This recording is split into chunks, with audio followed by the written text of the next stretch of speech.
All right. Well, hey, welcome back to the Go for CEO channel where we bring you CEOs, founders, entrepreneurs, and entrepreneurs all around the world. And, this is pretty exciting because once again, as I've done many, many times on this show, and I know that you've valued it, is we pluck an all-star out of the Clubhouse side of things. You guys know that platform.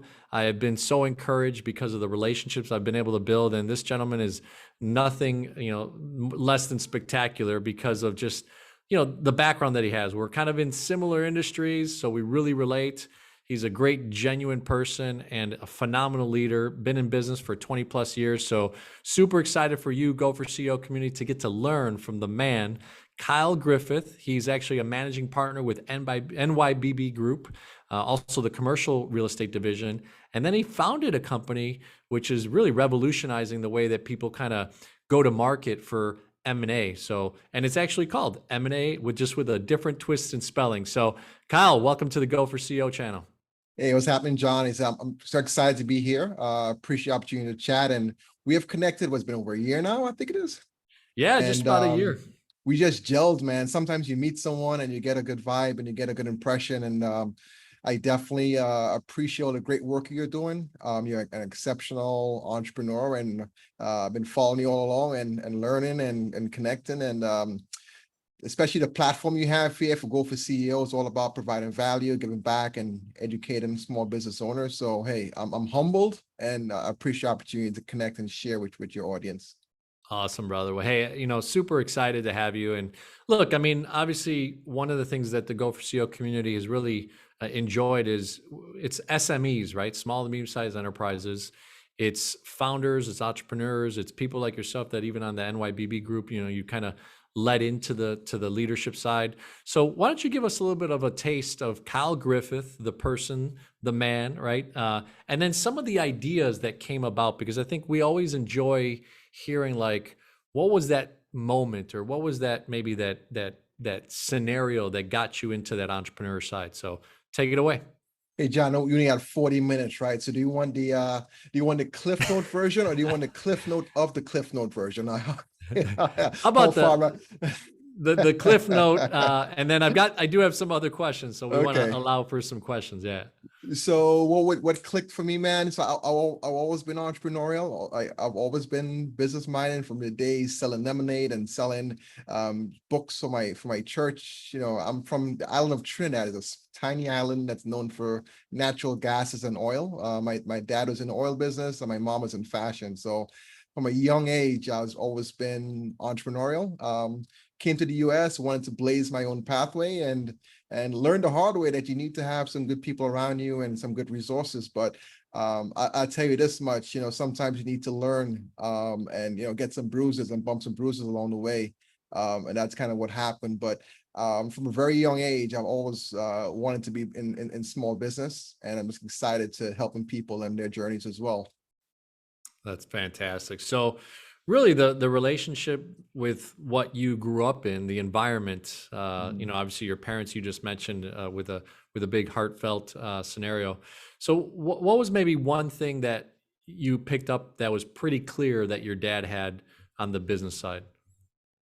So on the business side, I think one thing is, financial freedom, be able to, you kind of get what you put in, so to speak. So if you provide this much value to the marketplace, you get that much return and more, as opposed to having a set salary. So I like that unlimited income potential, and having more control of your destiny and more control of your financial freedom. So where my dad was very good with numbers, very thrifty, on the other end, my mom was more of a risk taker. And, she was more, how to put it, she was more frivolous when it comes to making investments and spending. So I got a little bit from both. So my dad is more conservative. My mom is a more, how to put it, with the fun. So I think for me personally, as a business owner, you have to be able to take some risk if you want to grow. The mattress money, the scared money doesn't work. So, I took a lot of risks along the way, and now I'm at the stage where I more manage that process more and make sure that I'm not as crazy as I used to be. But I've learned the hard way that you need to plan things out first before you just jump into different business situations. Interesting. Yeah. So you attribute your background, your growing up with your parents, seeing them as the kind of the example of it, right?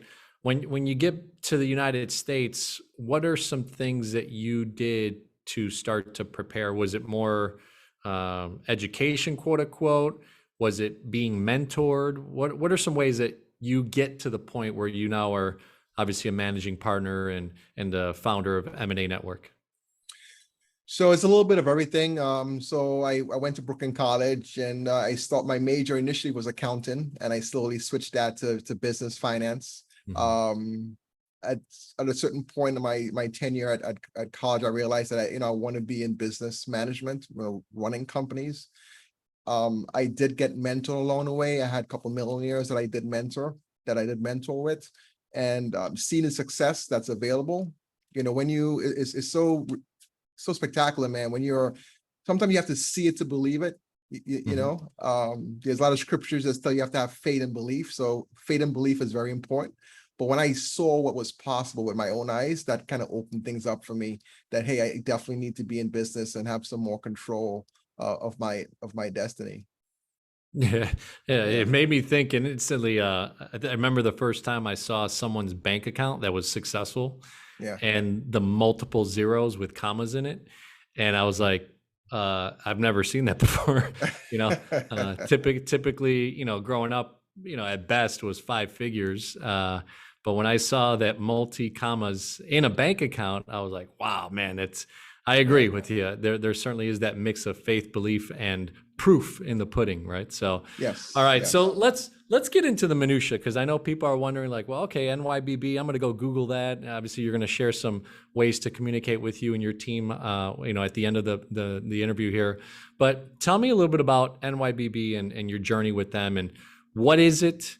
What did you start to develop as far as a business prowess? How did you mix in some of those things? And then we'll go into like what you've done to scale it and grow it and those types of things. So the NYBB now is not NYBB that we had 19 years ago when the company was first founded. Um, just parlayed into our previous conversation. So when I saw the success that these colleagues were having, I wanted to have that similar success. And I've either started or partnered in different businesses, and some worked out, some didn't. A colleague of mine told me about business brokerage and said, Kyle, this field would be perfect for you.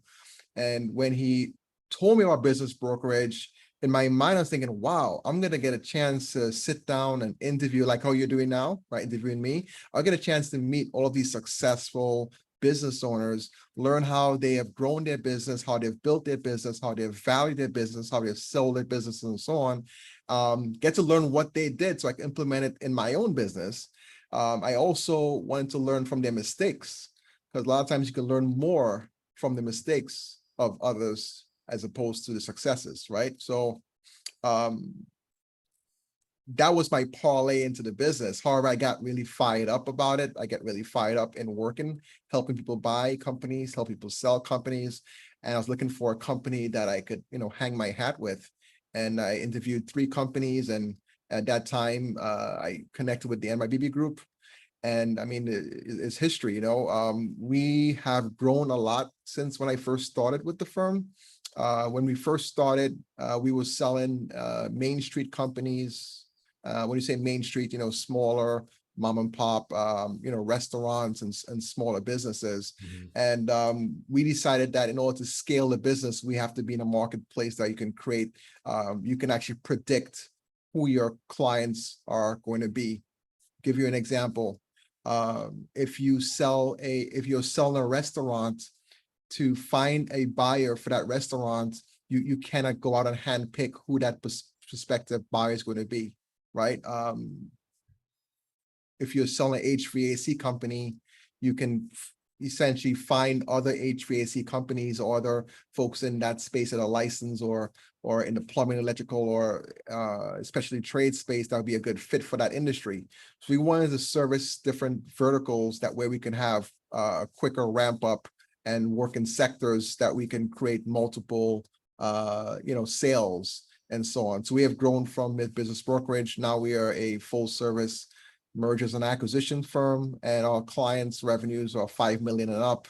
Work at companies 500,000 EBITDA and up. We still help some smaller companies at times, but our sweet spot is, I would say that the small to mid-market space. So we have 10 M&A advisors. We are all certified intermediaries. We are all licensed as well. We do own a commercial real estate company. A lot of our deals do include commercial real estate. So when we sit down with a client, we can help them maximize both the sale of their business and their property. That wasn't always the case. And then we have consultants that we bring on to help if we need any other additional, industry experts in certain fields. So a lot has changed since then. We also now helping folks with their exit planning. If you're looking to sell 5-10 years on, we can help them get prepped for a sale in the future. So a lot has changed, since we first started.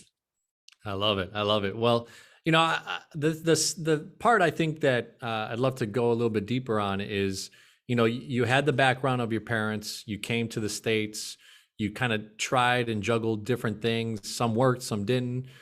You find mentors that you said, like these millionaires, they gave you the proof in the pudding. You're suggested an industry that you would be good at. And then you jump into it. So was it a entrepreneurial side, or how did NYBB, how was the structure so that people can understand that you came in maybe as a salesperson, but then eventually worked yourself up to a managing partner? Like, give us a little bit of that story. So when I fell in love with business brokerage, I just dived right in. So when I joined NYBB, I joined as a contractor, 1099, similar to the real estate industry. When you join with any of these real estate companies, you on as a 1099 subcontract, as a contractor, independent contractor. That's how I joined. But I just entrenched myself in it. I wanted to learn so much about it. So I joined the local association. I joined the international association. And I just, I'm always learning. I'm like a sponge, feed information. I want to learn from folks who was successful in the business. So I went to the International Business Brokers Association. There I joined one of the committees, and then I started getting nominated for positions there. They nominated me to be a chair of one of the committees. Then I became the chair. Then I was nominated to become a board member. So I'm currently on the board for the International Business Brokers Association. And then I was recently nominated to be the chair of the association. So starting next year, I'll be the chair of that association. So apart from the IBBA, I'm also on the New York Association board, and I have some other leadership positions in the industry as well. So I just got really entrenched. I wanted to learn. But when I joined NYBB, I put everything else on hold. Our family at the time, in 2005, we purchased a UPS franchise. So we still had that operational, but everything else, all my other business interests was completely on hold. And then I was getting the itch to get back into entrepreneurship again. And I don't know if it was, how the world works, I didn't mention this to anyone, not even my wife. I didn't talk to anyone, but then I got a call from one of the owners at NYBB and asked me if I have an interest in purchasing the company, becoming buying into the company, become a partner. So that's what I did. Interesting. That's what we actually had had a phenomenal year that year, and actually was going to make some other investments. I decided, let's do this. So we restructured the company. Myself and another gentleman who was working with us, we came and we bought the company, we restructured it. So even though we started back in 2003, I like to say the last 4 years has been a complete turnaround where we have been scaling the company. And so last year was a big year for us. And this year we're looking to triple our numbers from last year. So we are in that, growth mode. Phenomenal. Yeah, So yeah. When you say structure, just for learning purposes, what were some of the things that structurally you did differently under your leadership? Well, we gutted the entire company. We first of all, we restructured the company as far as from a legal Mhm. perspective. We looked at all of our processes, our systems, how we do things. We changed our systems, our technology. We changed our marketing material. We changed personnel. We brought in some new staff, and we brought in some new advisors. So from the beginning stages, from our blueprint was modified. So we went from, we were dabbling between business brokerage and M&A. So we just decided we're going to go straight mid to lower to mid market. That's our focus, as opposed to being all over the place. And then you wanted to build a very strong team that can support those initiatives. And then we hired a coach. As many of you business owners that are listening, if you have multiple parts of a company, sometimes it's hard to get, three cats going the right one direction. So we want to take our growth very seriously. So we brought someone in to help, further develop our processes and our systems, making sure we have the right people, we want to move in the right direction, build out our core values, our mission, establishing KPIs for the company, establishing markets we want to service, and then establishing our growth strategy. So this is what our plans for this year, what's our plan for next 3 years, 5 years, 10 years, and so on. So we just started building out a 10-year business plan for the company. So that was over almost a 4-year process now. So it really sounds like, man, you got deep, right? And you became involved in the industry. Then you found success because of your work ethic and because of the connections and the sales, obviously, you generate on stuff. All of a sudden you get a random call that maybe you didn't expect, but you already had in your mind some things that you were like, man, I need to, do some things, right? Entrepreneurial. I'm in an entrepreneurial kind of scenario, but I don't know if I want to go out on my own. Then you get an internal call. But it's interesting. You actually then broke it all down and kind of rebuilt everything to the liking that you had. So tell us a little bit about the partnership side. So was it pretty easy to know that other gentleman that you partnered with to take over NYBB, that you guys were you were compatible, you knew everything that you wanted to do? Well, we were both in the company already. Okay. We were both, so I've known him for a long time. We work well together. We complement each other. He's a, MBA financial, former Morgan Stanley guy. So we complement each other. We complement each other very well. So we knew each other. So it wasn't someone from the outside that came in. So the two owners for the company saw us as, the next, leaders, sort of owners, so to speak, to take the company over, so to speak. One owner has since retired, so we have bought him out, and now there's 3 of us right now that own the company. I love it. Yeah. And it's an interesting scenario, but right? we make a point though. So many of you guys can actually relate that when you're in a family business, the members or the employees that don't have ownership, sometimes you don't have that much say in things. So previously, when I was a contractor, I'll have a lot of ideas as far as what we can do to build a company. And, they were always receptive of it. But as far as taking action, sometimes that take time. But now as an owner, we can actually implement a lot of the ideas that we had. And, so as a visionary for the company, I'm always full of ideas of how we can grow and do things. So that's the major difference. Back then we were okay doing what we were. Now we are looking to grow the company exponentially. So you bring up a phenomenal point, knowing a little bit about your world. You actually consult your clients when they're going to buy a company, what kind of value add they can bring to the table. Like, what is it that you're going to do to improve, not just based on financials, but like, what are the ideas that this industry needs to go to the next level, right? So that's kind of what you did internally. So give us 1 or 2 of the things that I know that you said you kind of rebuilt the structure, you look to find talent. So take it wherever you want, but I'd love to hear, so for the community, what is it that you tweaked and how did you see that change and how did you do it? this could be a long conversation because it's it's a lot of tweaks. Yeah. So let's just talk personnel. Let's just talk, forget the Okay. numbers. Okay, let's talk personnel. We needed to have some more clarity. We need to have more of a streamlined process. So we had great people. We always had phenomenal people working for us, but we needed to have a great back end. So when you bring in the business, the client is well taken care of. Part of that is making sure that everyone is on the same page and they complement each other. You have employees, each has different mentalities and they have different skill sets. So you need to find members that can cover the blind spots and fill the gaps. So you may have someone that's very detailed and more of a quality control person that makes sure that nothing passes, nothing gets out of here that unless it's complete.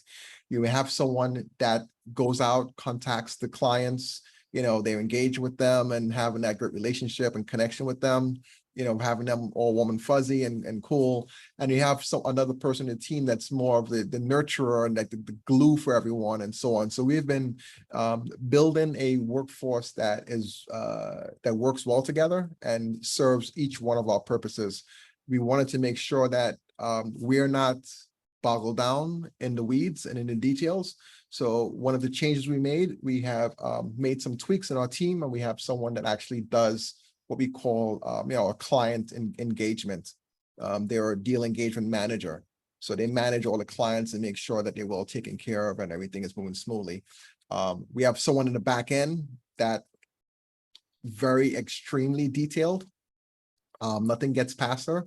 So she covers everything from a quality control. And we have another office support staff that works on our systems, our processes and everything. So from a personal standpoint, we want to make sure that we bring people in that not only know the job, like the job, and they know what our vision is and our core focuses are, so we can all be rowing this in the same direction.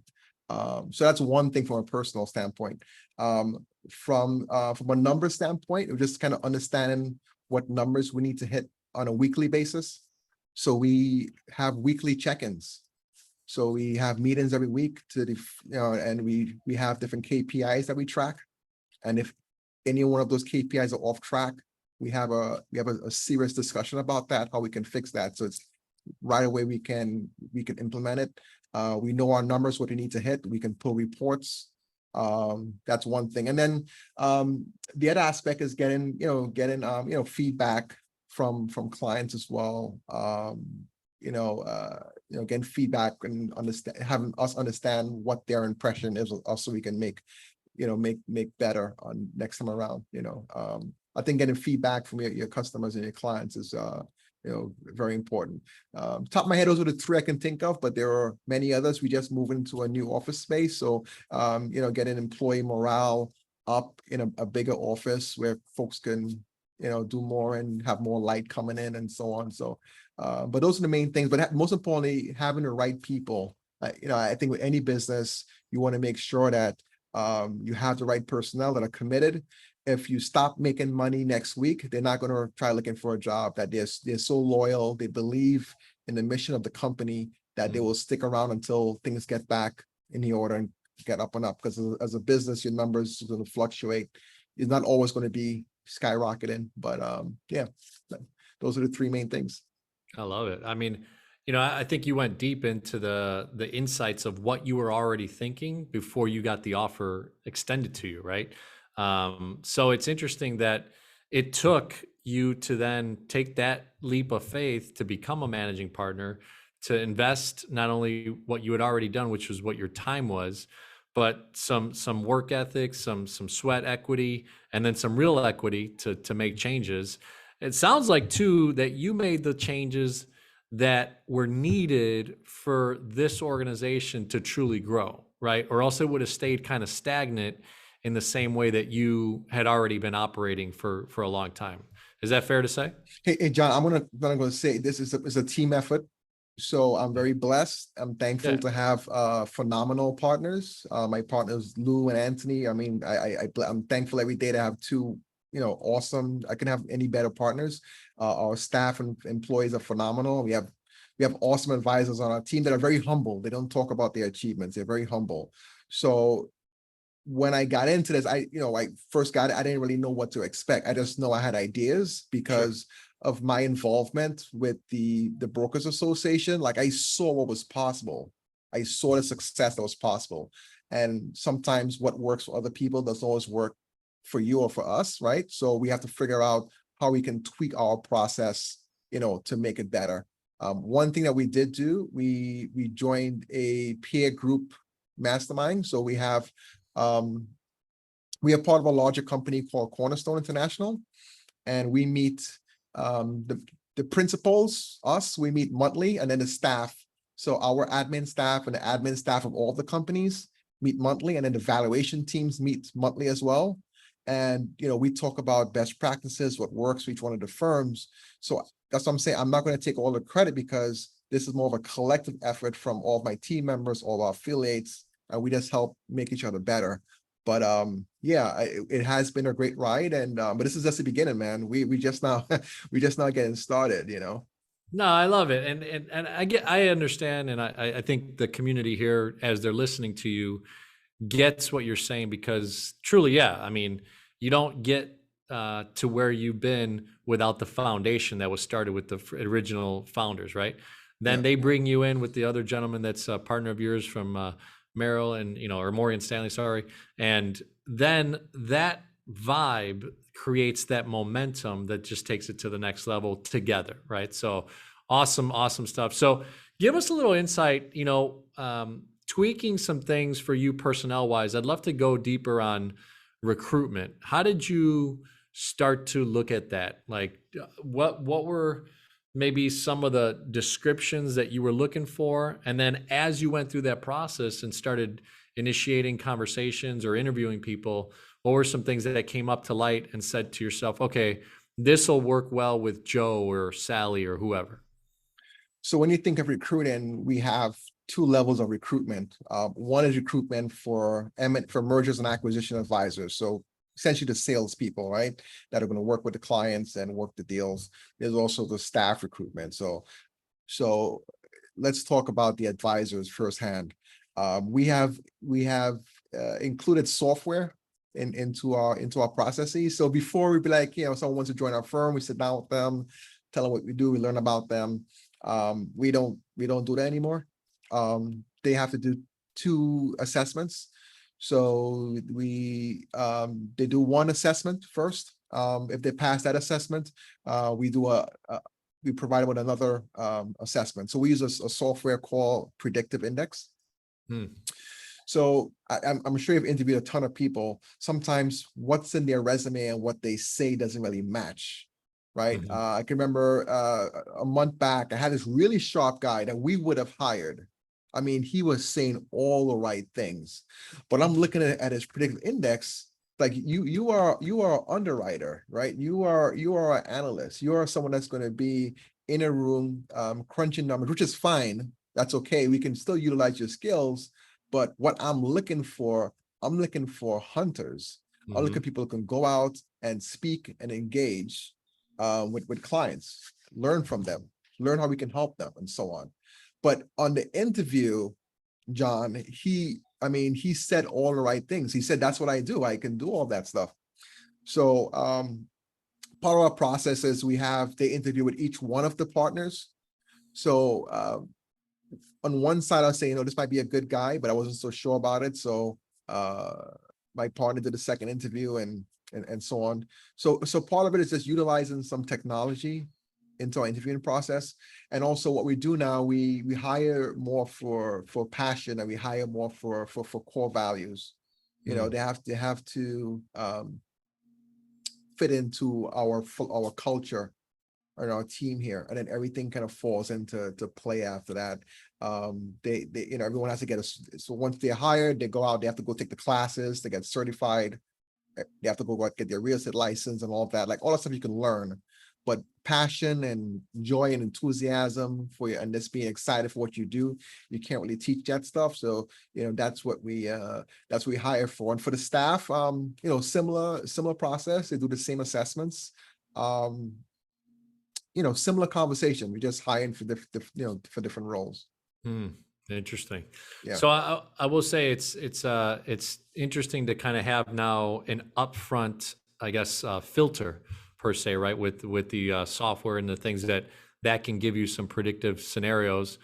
But would you still say it's gut? Is there a gut feeling that, this guy or gal sitting in front of you, and maybe they don't match the actual filter part, but now that you've talked to them, it allows you to say, okay, I'll add this component of gut? Or would you say, hey, you become really a bit more analytical than gut on that side?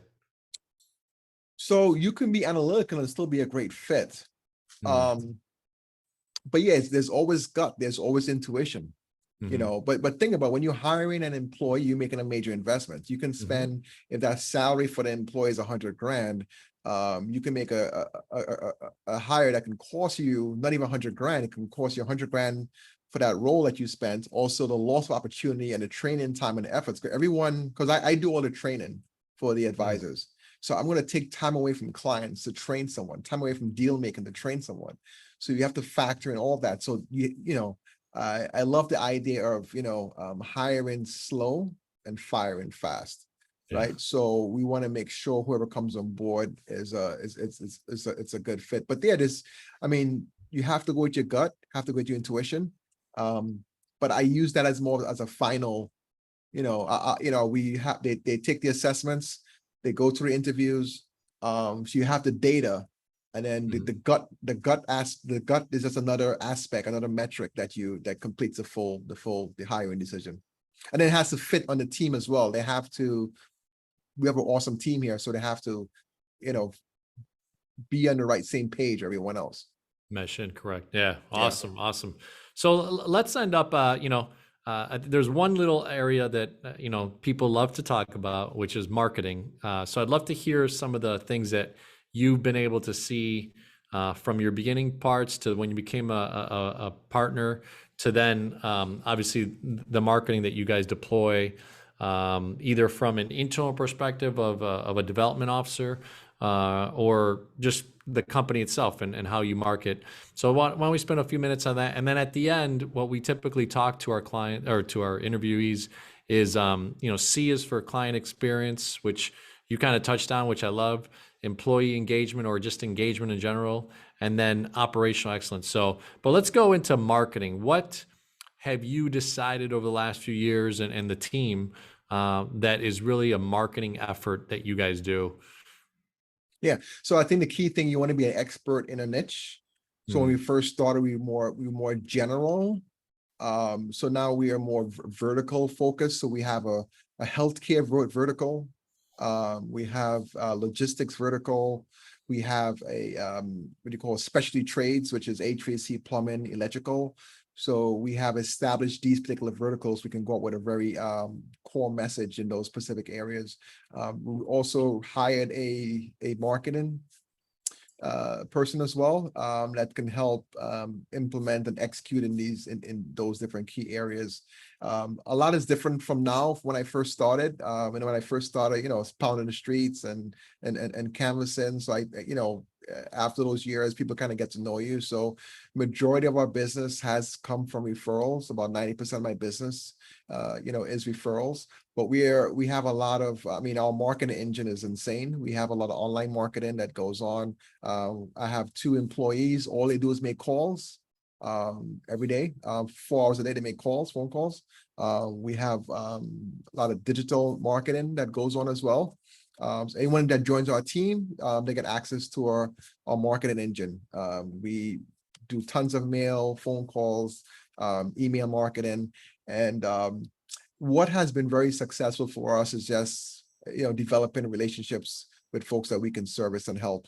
I do believe that you have to bring some value in the process. So getting to know other professionals that are in the similar spaces we are in and seeing how we can collaborate and work together.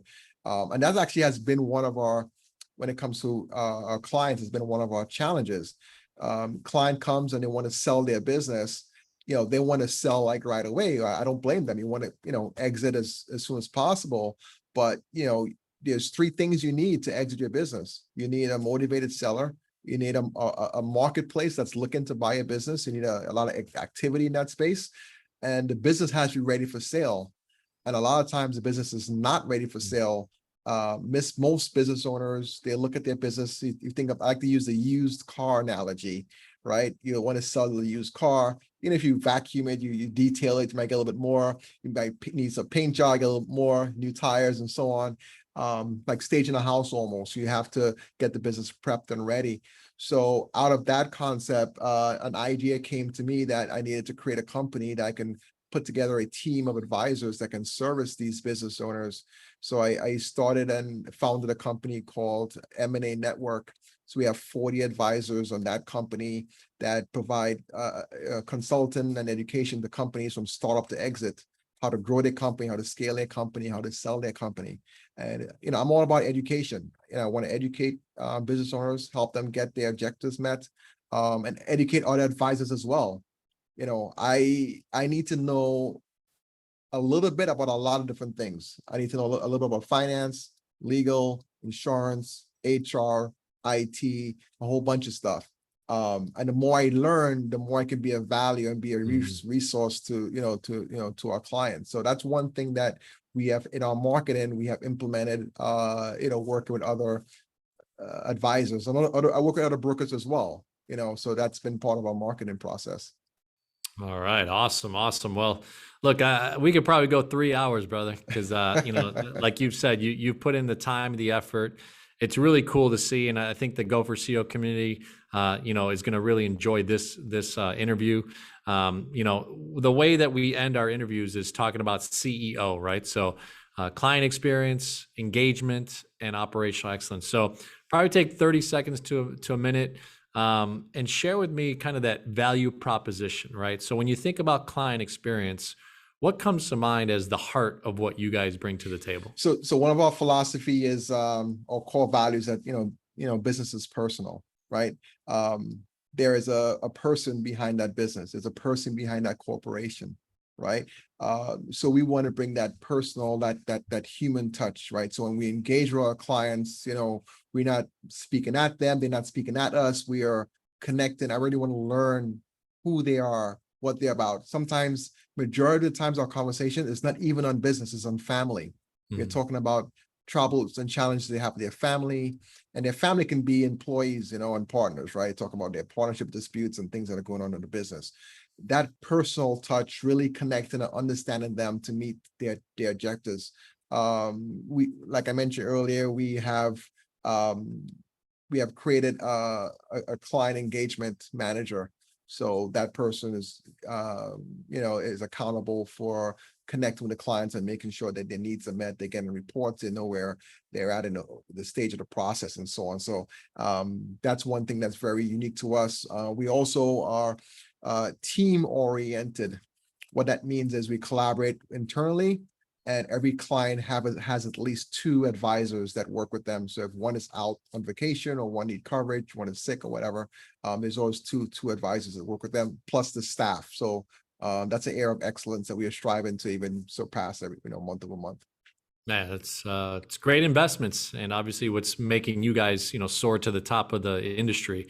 So engagement, you kind of shared a little bit about that, and I think from the talent that you've been able to put together and the team that's growing and just beginning, what would you say is maybe an insight of why people, and it could be your team or even customers, but like, why do people engage with you guys? So when you talk about engagement on the staff level, we have weekly meetings. Actually, sometimes it depends on, if it's a company or advisors, we have meeting twice a week, and some meetings are weekly and monthly meetings. So the staff is always engaged, what's going on with the company, always pouring into them value and helping them, in their business. From the client's perspective, so you cannot knock success and you can't knock a track record. So we have been doing this for 19 years. So we have a proven process that we execute time over time. And because of my involvement, not just me, so my partners as well, they're involved in their respective industries. We all have leadership positions in the industry.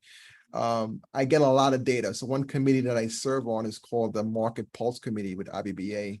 and we send out surveys every quarter to get feedback from other intermediaries, investment bankers, and business brokers.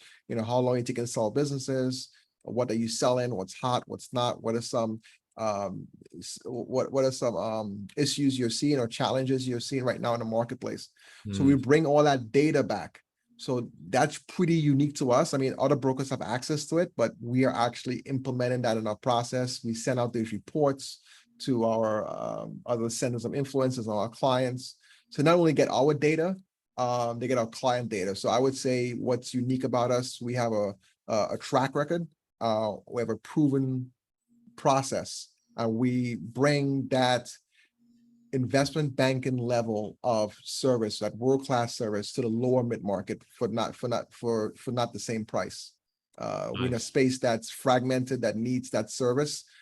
They want that high-level service, but they're not that large to afford that service. So we bring that to them at a price that they can afford that makes sense for the marketplace. It's unique, man. That's pretty awesome. The last one is operational excellence. So, when you think about the things that you've already shared, you've got a system for recruitment, you've got a system for the back office, but give us a little bit about kind of what is that value add proposition of how you guys operate. So when you talk about operational excellence, you talk about system and processes, and everyone knows where they're at in the process. And no matter who you work with in a company, you should get the same level of service and the same level of expectation from that particular advisor. If you go to a McDonald's in Idaho, you go to one in Seattle, Washington, you should get that same level of service. So we have a back-end process that's universal throughout the company. So every client, like I said, we have someone internally that does all the quality control, reviews our agreements before they go out, does all our evaluation work, does all of our SIMs. This is our confidential information memorandums. So every client gets the similar process. And I think for a business, you want to have that, you want to have that same consistency, throughout the company. So that's something, I'm not going to say it's perfect because we're always trying to improve. Just today I had a meeting with the staff, looking at our KPIs. So you want to track how many buyers came in for the month, how many of those buyers send in those non-disclosure agreements. Out of that, those buyers, how many of them reviewed SIMs, what percent of those buyers made offers, and how long does it take to get from an offer to a sale, and so on. So when you can establish these metrics, you can look back at it a quarterly basis and then make improvements the next quarter to streamline the process and make it smoother. So when you talk about operational excellence, I think it's, you have to be adaptable as well to the market. But if you don't know your numbers, you can't make improvements. So you have to track this every week and every month, depending on how you set up your processes. Adding speed, baby, to the game. All right. I love it. I love it. Definitely. Awesome, brother. Well, hey, thank you so much for being a part of the Go for CEO community. Really have appreciated. We're going to have to do a new one too for Eminae Network. We didn't get to touch too much on it, but I know that this is kind of like your biggest baby, and then obviously you're growing Eminae as well. And excited to have you in the next 6 to 12 months come back and share, different areas of the business. We hope to track you over the years and grow a community that is excited to find out, like, hey, where's Kyle and where's NYBB and what's Eminae Network doing? So any last words for our entrepreneurs, CEOs, founders that are really attracted to this Go for CEO community and what we're building? So I love what you're doing here, and I love that you focus on operational excellence, and engagement and so on, because I get passionate about people. Right. I think people lose sight, they gain all the success and they forgot how they got there. The employees, the janitors, the customers, the vendors, all these people in the ecosystem would help you get where you're at. So most importantly, as a business owner, you want to make sure you hire right.